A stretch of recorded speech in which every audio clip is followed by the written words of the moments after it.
In today's show, I'll be sharing the latest Bitcoin technical analysis as we recaptured $44,000. And quoting the high priest of Bitcoin, Max Kaiser, if you need a speedy exit plan, if civil war breaks out and total chaos reigns, get an El Salvador passport in 6 weeks. That's right. Also in today's show, BlackRock meets with the SEC and Nasdaq to discuss listing rules for their spot Bitcoin ETF. Also the same with Grayscale. We'll also be sharing spot Bitcoin ETF nailed on for 2024, according to this latest K33 report. Also, we'll be discussing spot Bitcoin ETF can usher in $30 trillion into the crypto market, according to the Grayscale CEO, Michael Sonnenschein. And speaking of ETFs, we'll also be sharing the latest from Michael Saylor. He says the spot Bitcoin ETF is the biggest Wall Street development in 30 years. Also be sharing the latest price predictions from the Giga Chad. We'll also be discussing Samson Mow. He is bullish. He believes the Bitcoin is likely to hit $1 million per coin in 2024, which is right around the corner. I'm going to be sharing Samson Mow's latest price predictions. We'll also be taking a look at the overall crypto market. All this, plus so much more, in today's show.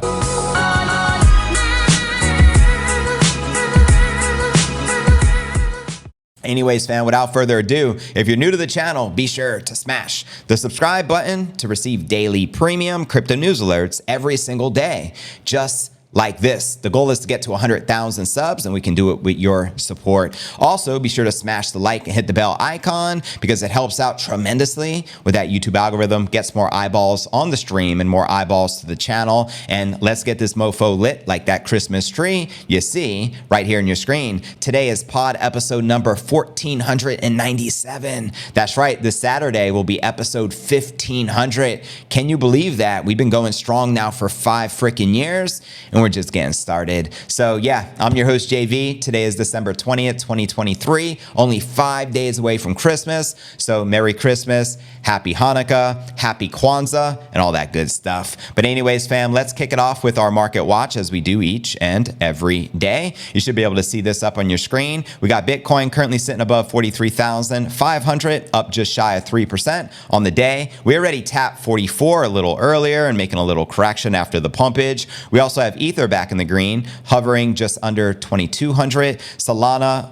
up another 8% on the daily, now trading above 80 bucks. AVAX up another 5%, trading at 42 bucks, while BNB, XRP, Cardano, and virtually all the major cryptos pumping in the green, with Blockstacks up a whopping 27%. Shout out to Blockstacks. And zooming out on the monthly to get a more wider perspective of where we've been for the past month, you can see Bitcoin is up now 16% on the month, Ether up 8%, Solana up 30%, Cardano up a whopping 52%, and AVAX straight killing it, up 84%. Good Lord. And this bull market is just getting started, so I can't wait. Anyways, fam, the crypto market cap is sitting at $1.64 trillion. The all-time high is roughly $3 trillion, and that was back in November of 2021. The current 24-hour volume is 65 billion, and the Bitcoin dominance is back on the rise at 52.6%, with the Ether dominance declining, the lowest we have seen it in a very long time, at 16.1%. Are we going to drop in the 15% range? Let me know your thoughts there, fam. Now, checking out the top 100 crypto gainers of the past 24 hours, Blockstacks leading the pack, up 27%. Wow. We have IOTX up 22% and Near Protocol up just shy of 17%. Below that, we have Mina and Immutable, Say, and Celestia. Now, which altcoins are you most bullish on for this bull run? Please let me know, fam, in the comments right down below. And checking out the crypto bubbles to get a visual perspective. Good Lord, this is the daily we're looking at. Literally everything is killing the game. I'd say probably 80 out of the top 100 cryptos are pumping and in the green. And zooming out on the monthly, literally everything minus a handful like Hex and Cake and XDC are pumping and in the green. You got Bonk up over 300%, AVAX up almost 90%, HNT up over 300%, Injective 141%, Ordi 123%, SEI 153%, IMX 70%, just massive overall gains. Many of these alts up over 100% on the month. And checking out the Crypto Greed and Fear Index, let's get a refresh just to make sure it's the latest data. Yep, we're currently rated a 74. greed. Yesterday, 73. Last week, 65. And last month, a 69 in greed. So there you have it, my crypto fam. Where do you feel the Bitcoin price action is likely to take us for this month peak in December? Let me know. Do you think we could realistically tap 50,000? Holla at your boy. But anyways, family, let's now kick it off with our Bitcoin technical analysis, aka astrology for men. Check out the charts and what is cracking with the Bitcoin price action. Bitcoin sought to overcome the weekly range resistance today, December 20th. Oops, and I accidentally just clicked on something. As the Bitcoin price strength battled altcoins for supremacy. Let's go. And here you're looking at the Bitcoin 1 hour candle chart. Data from Cointelegraph and TradingView followed Bitcoin as it neared 44.9 after the Wall Street Open. After dropping to near 40,000 to start the week, Bitcoin staged a comeback to cause traders to reconsider the likelihood of steeper downside. And commenting on the market trend, we had Credible Crypto, who shared the following. Another reason why I think there is a decent chance that our local bottom on Bitcoin may be in, and we may not get that 40,000 sweep I discussed earlier, is because Ethereum has hit the downside target I spoke about in my last video update. If the bottom is in on ETH, then it's probably in on Bitcoin as well. Let me know if you agree or disagree with that sentiment from Credible Crypto. And estimating where that continuation could end up in the short term, we have another analyst, Matthew Hyland, eyeing a new 2023 high above 46,000, quoting him here, Bitcoin now at the top of the range of the double bottom reversal. The price target, if breakout confirms, would be around 46.3. Would need to break resistance at the annual highs from earlier this month as well, which is just shy of 45,000, meaning the local high for the year and for the past 20 months for Bitcoin is roughly $44,750. Now, this chart highlights a double bottom pattern constructing involving 40,000 support in place over December, as you can see here on your screen. Now, fellow trader Jelly likewise agreed that Bitcoin looked eager to break out, describing the support retest as a shallow pullback. Quoting the analyst here, Bitcoin is breaking out. Can it make its way to 48,000? Oh, hell yes, it can. Just saying.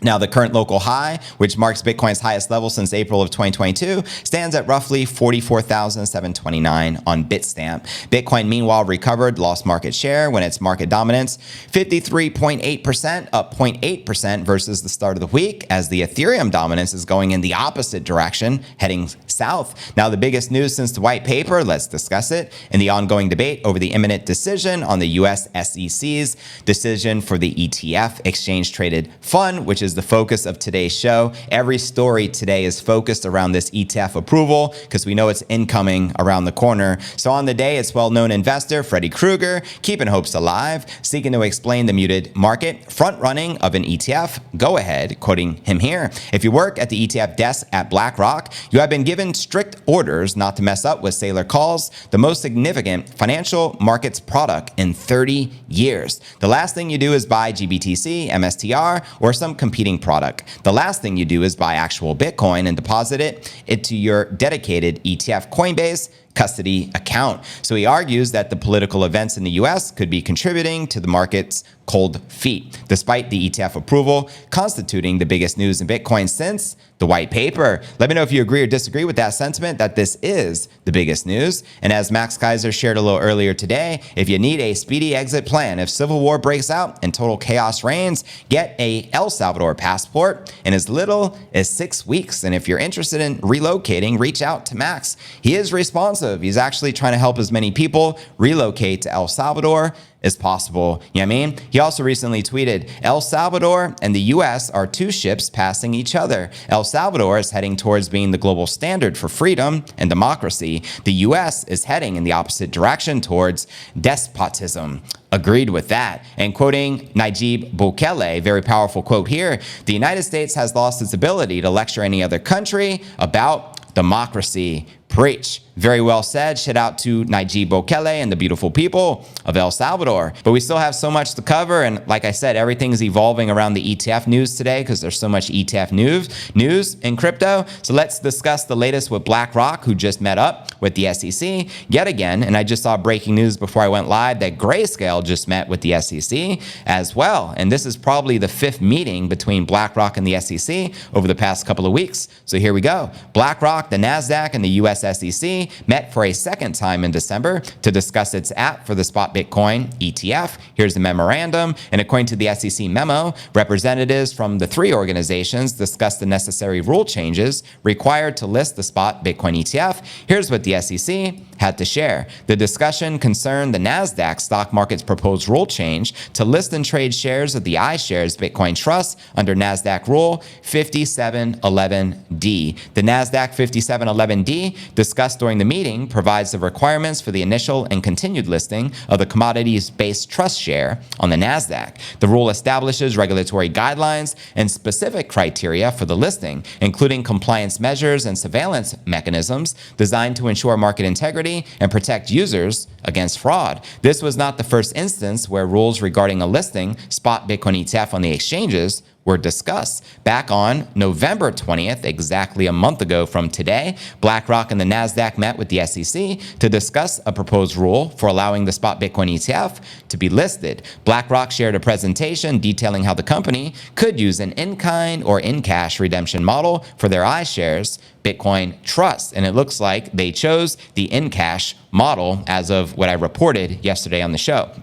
Now, on December 14th, the SEC held another round of discussions with asset managers proposing a spot Bitcoin ETF. Officials from the SEC chair, Gary Gensler's office, attended the meeting to discuss the proposed rule change allowing major exchanges to list the ETF. So there you have it. Definitely a good sign and a good omen when you have ongoing conversations back and forth entertaining the listing and approval of the ETF. See, prior to a couple of months ago, there was none of this talk. There were no meetings, and they weren't even entertaining the idea. Mr. Gary Gensler, aka No Hair Gare, just wanted to continue kicking the can down the road. Now they have all this regulatory pressure from Congress. Gary was told you need to approve the spot Bitcoin ETF and ETPs immediately. So how much longer will he be able to push it back for? Hopefully not much longer. Let me know if you agree or disagree with the top ETF analysts in the world from Bloomberg, James Seyfart, Eric Balchunas. They're still giving it a 90% probability that the spot Bitcoin ETF be approved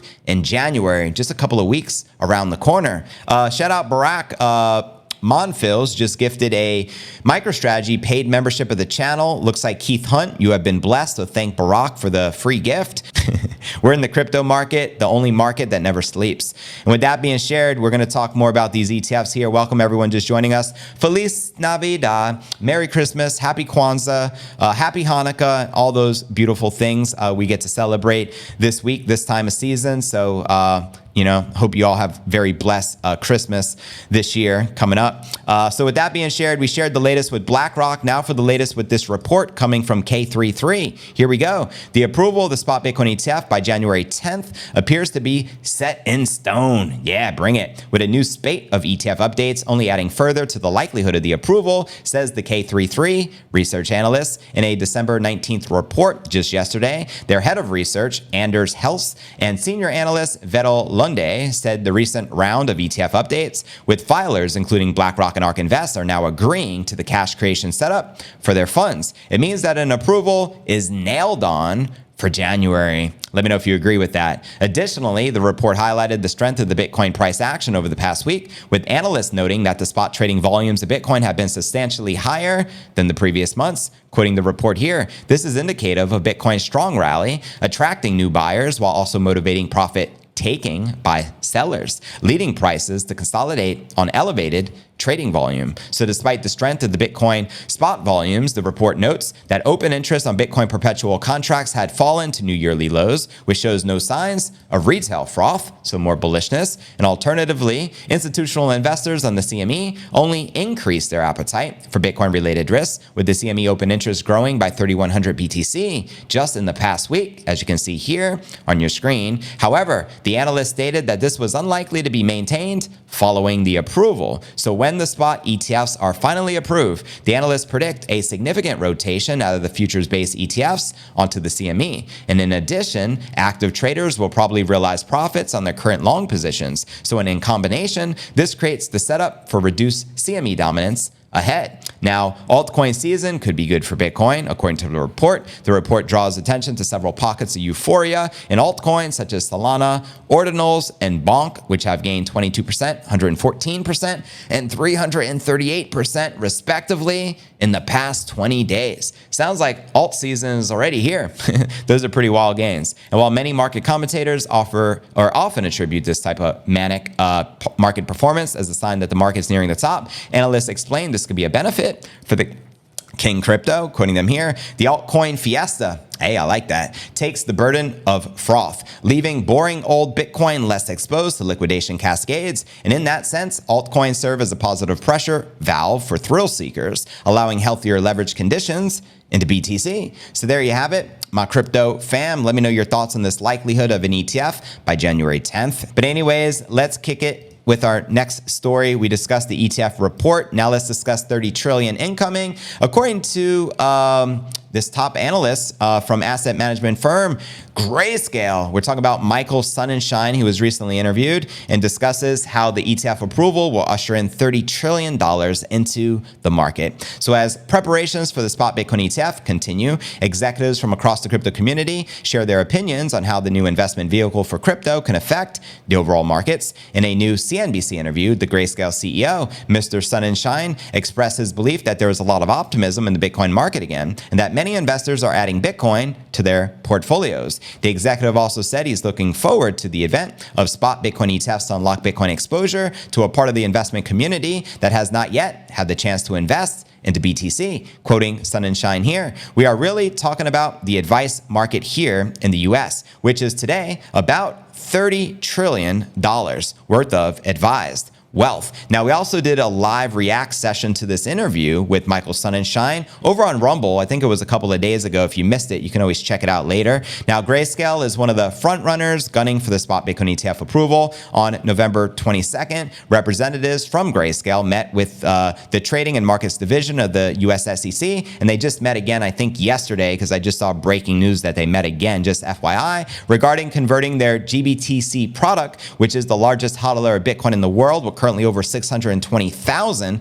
Bitcoin on their balance sheet, and they're looking to convert that into a spot ETF, and it seems like they're going to get the approval. Now, apart from the funds flowing into Bitcoin, we also have Samson Mow, who predicts that the ETF can propel Bitcoin to a 1 million price action in 2024. He believes that the ETFs can help in the branding and marketing aspect of Bitcoin, and in fact, I'm actually going to be reading everything revolving around Samson Mow's $1 million price prediction, including this brand new thread he just shared on X, but we're going to save that to the end of the show. So, you know what I mean? Now, MicroStrategy's co-founder Michael Saylor said that the Bitcoin ETFs would be the most significant development in Wall Street in 30 years. Saylor explained that the ETFs will be a catalyst that drive demand into Bitcoin. The executive believes it will open the door for mainstream retail as well as institutional investors to gain exposure to the King Crypto. While some may anticipate that the price of Bitcoin will soar, others think the price won't double overnight, even with the ETF approvals. Quoting Anthony Pompliano here, more than 90% of the Bitcoin is already in circulation. 70% plus is held by people who refuse to sell. Where my long-term hodlers at? Now, tens of billions of dollars of demand are on the way with the spot ETF. You learn what happens next when your economics 101 professor taught you supply and demand. Wild. Now, meanwhile, we have Bitcoiner Oliver Velez compared buying Bitcoin ETFs to buying real Bitcoin. And according to Velez, buying the spot Bitcoin ETF is like buying paper Bitcoin with a cost charged yearly, while buying the real Bitcoin is a once-in-a-lifetime cost. The Bitcoin supporter said that the real Bitcoiners will only deal with real Bitcoin and no custody costs. And I'm glad he actually mentioned that, because that's right. Even Michael Saylor says you're going to pay roughly 1% per year when you have an ETF manager manage your Bitcoin. So over the course of a lifetime, that can be an easy 20% over the course of 20 years. So yeah, you got to keep that in mind. So for plebs like you and I, it's in our best interest, I truly do believe that, to just learn how to self-custody your own crypto versus paying somebody 1% per year to do it for you. Also, you got to consider all the risks involved with somebody holding your crypto. So keep that in mind, family. Buy some Bitcoin, sit on those biddies, and in the next 4-10 years, you're going to be set. You know what I mean? Shout out to Punchy Coffee, just gifted 10 memberships of the channel for the MicroStrategy level, which is a level up above the HODL gang. So everyone that just got blessed includes David Plugs, congratulations. Welcome to MicroStrategy. Rudy Poo, congrats. You've just been blessed with a membership of the channel. Matthew J, congratulations, fam. Duffy Newman, you have been blessed. Egg and Chips, you have been blessed. Boz Dragon, you have been blessed. Brian Bowden, you have been blessed. GT, you have been blessed. And Simon, you have been blessed. So everyone thank Punchy Coffee for the free MicroStrategy paid membership of the channel. Now all of you are going to have that cool icon next to your name and get priority shout outs and commenting in the live chat. So much love, much respect. We appreciate all the kindness. We just launched memberships a couple of weeks ago. We probably have now close to 300 paid members, and over 200 of them were gifted by kind individuals like Punchy, Casey. I mean, there's so many of you. Zero's probably gifted over 50 memberships by himself. So I can't thank you guys enough. Merry Christmas, Barack. Thank you for gifting memberships as well. And the rest of you, it really humbles my heart. Appreciate that. And without further ado, let's discuss the latest from the Giga Chat himself. Michael Saylor and his predictions. He was just recently on the news as well. Iskender, I appreciate you becoming a paid member of the channel as well and supporting us. Thank you so much, family. Here's the latest from the Giga Chat. Michael Saylor saying that the spot Bitcoin ETF is the biggest Wall Street development in 30 freaking years. Let's go. The spot Bitcoin ETF approval could be the biggest development on Wall Street since the early 90s. According to Giga Chad, Michael Saylor, quoting him here, it's not unreasonable to suggest this may be the biggest development on Wall Street in 30 years. He shared on an interview with Bloomberg. The last thing that was this consequential was the creation of the S&P index and the ability to invest in all 500 S&P companies via one trade at the same time. And he actually shares that here alongside his interview. And a little later, when we do the uncensored version on Rumble of the show at the end, we're going to actually be doing a reacts to his most recent interview on the mainstream, and we'll listen to the Giga Chad directly from himself. But anyways, Saylor explained the spot Bitcoin ETF would open the door to the mainstream retail and the institutional investors that previously hadn't been able to access the high bandwidth compliant channel to invest into Bitcoin. This ETF would be a major catalyst driving the demand, followed by a supply shock in April when the Bitcoin halving event takes place, according to Saylor, quoting him here. I don't think we have ever seen a 2 to 10x increase in demand combined with a halving in supply and a scarce, desirable asset that people want to hold for a long period of time. That's right. These are unprecedented times. So I think we're expecting 2024 is going to be a major bull run for the asset class.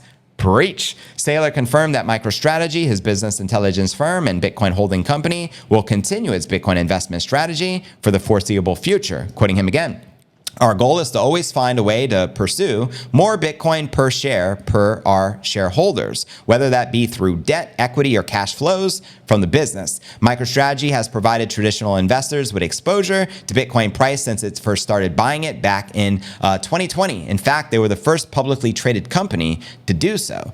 Quoting him again, we provide investors with leverage and we don't charge a fee. So we offer sort of a high performance vehicle for people that are Bitcoin long investors. That's right. So for those of you looking to invest into the ETF, you could actually invest directly into the publicly traded MicroStrategy stock, and you could avoid paying those 1% annual fees, just FYI. Now, Saylor's MicroStrategy now owns a whopping 174,530 BTC with an average purchase price of $30,000, meaning they're killing it right now, up $2.1 billion.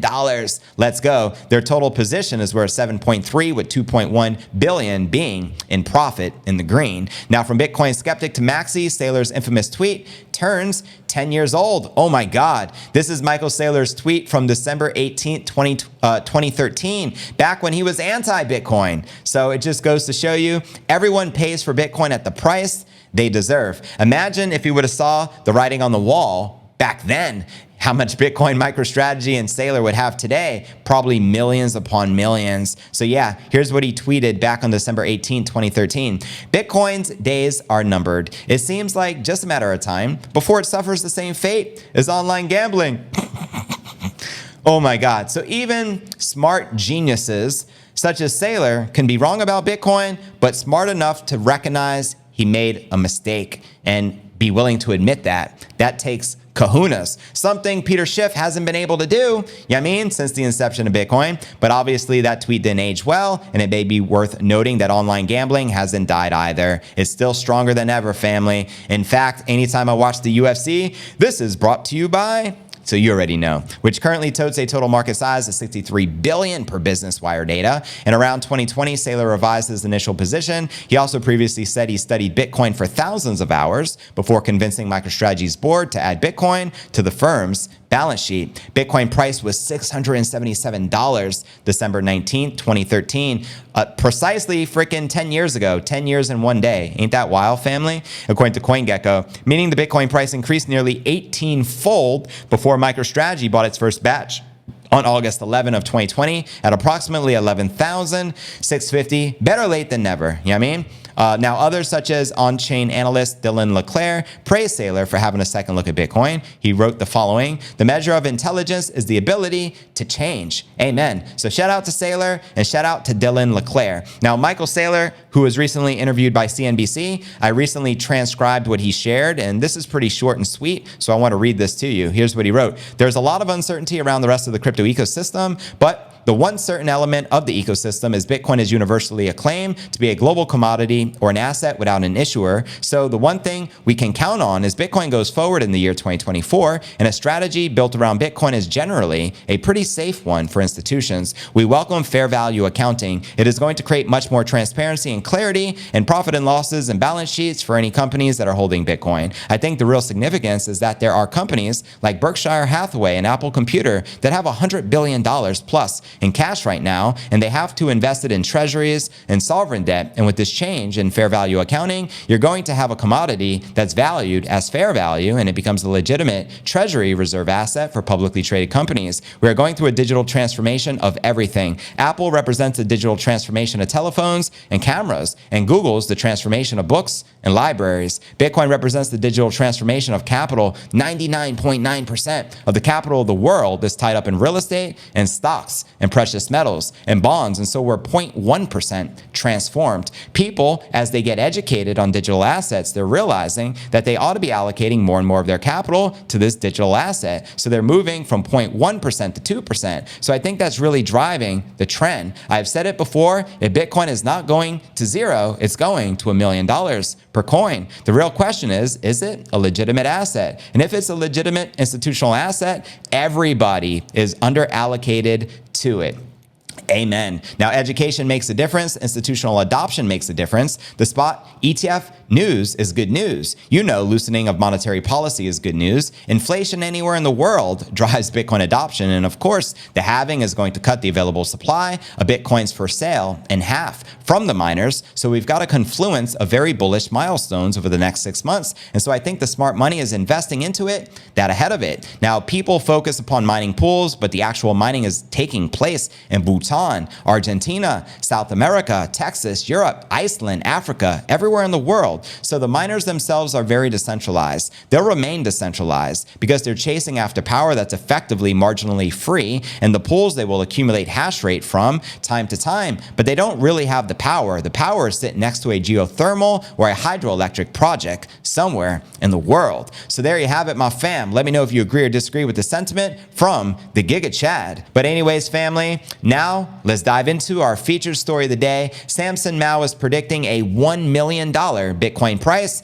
in 2024, and that could be right around the corner because ETF approval, they say 90% probability of getting approved by the SEC between January 5th and the 10th. That's only 3 weeks away. Samson Mow says Bitcoin can climb and soar to as much as $1 million per coin in a matter of days or weeks after the approval of the ETF. So here's the latest from Samson Mow. The headline reads, Bitcoin proponent Samson Mow on why Bitcoin at $1 million is still at play. Another headline, BlackRock ETF, torn of money, raises $1 million Bitcoin price target. But I want to start with his tweets. He recently shared, the real rally is when we go to $1 million, and that is when the spot ETFs are approved, and we have tens of billions, maybe hundreds of billions of dollars flowing into Bitcoin in a very short time frame. I'm talking about weeks or days. So that is the real rally. How many of you are pretty fired up for the real rally? Let me know in that chat. He also recently tweeted, $1 million Bitcoin is just 10 Omega candles away.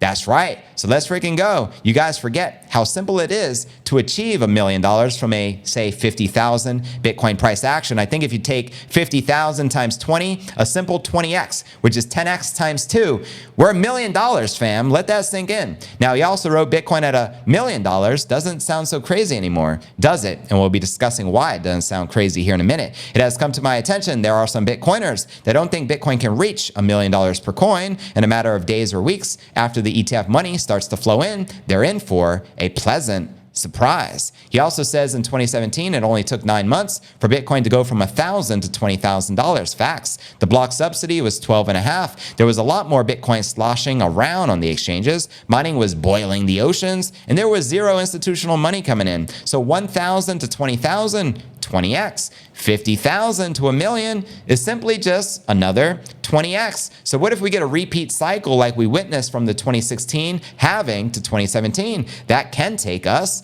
to $1 million.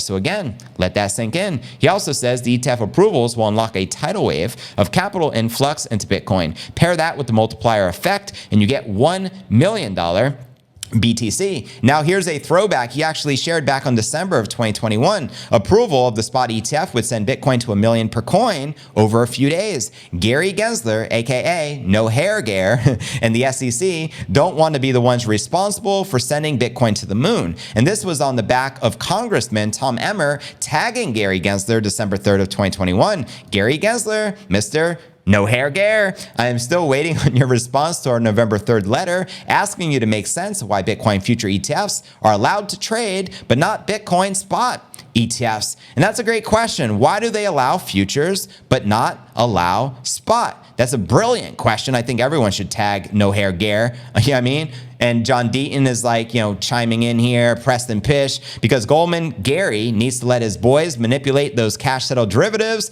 as long as he can. And I'm going to read that out loud again. This was back from 2021 because that's precisely what No Hair Gare has been doing. Goldman Gary needs to let his boys, aka Larry Fink, Abigail Johnson, the CEOs of BlackRock, Fidelity, etc., manipulate those cash settled derivatives as long as he can. They cannot manipulate true price discovery in a spot Bitcoin ETF market. That, my friend, is the difference. Samson also recently shared, we will see a seismic shift to Bitcoin and sound money. The next 5 years will be incredible. We have Guatemala 2023, Argentina 2023, Bitcoin halving 4 months out, April of 2024. El Salvador, we know already adopted Bitcoin as a legal tender. They're likely to get Bukele president again for the next 4 years. Panama 2024, Mexico 2024, Canada 2025, he says could be 2024, Peru 2026, and Nicaragua 2026. And also, he recently met with the president of Colombia discussing adoption there. We have the country of Suriname just north of Brazil discussing adoption there. So there are many candidates for countries, nation states, to adopt Bitcoin as the legal tender here in the short future. Now, Samson Mow shared this thread just recently. This was yesterday. It already got 200,000 views. I want to read it to you. The Bitcoin ETF is the memo. Most people don't understand how significant the ETFs are in terms of marketing and branding. They will bring a flood of capital, but equally important is the message or the memo that's being sent out. Amen. So take note, there are 12 ETFs being listed or filed by asset managers. First, they're in it for the money, not necessarily because they believe in Bitcoin, so don't simp for them. They get money, they need assets under management. So everyone wants to be number one. This is a competition. Second, they aren't going to passively sit there and hope to win. No, they'll be fighting for assets under management and customers. How do companies fight? They advertise and market. Case in point, the Bitwise ad, which just went live. This battle for the Bitcoin orange glow is going to heat up like you can't imagine. Think Jonathan Goldsmith is interesting. Wait until BlackRock makes an ad with, I don't know who that is, Novak Djokovic, I guess probably a big athlete, saying Bitcoin is for winners. And then your Prince Philip says hi, by the way. And we know Prince Philip is bullish on Bitcoin as well. I think he's from Serbia. Correct me if I'm wrong. Or the Fidelity Super Bowl ad with Saylor saying there is no second best. ETF. Oh, I can't wait for that one. It's going to be lit. So what about the memo you mentioned, Samson? Well, if you're an actor or an influencer of any significance, you can no longer afford to speak ill of Bitcoin. There's too much career risk now. Talk ish about Bitcoin and you're blacklisted forever. Just like, what's his name? Right here. Jimmy Wales takes notes. Who else can we throw in that list? Peter Schiff. Who else can we add? Let me know.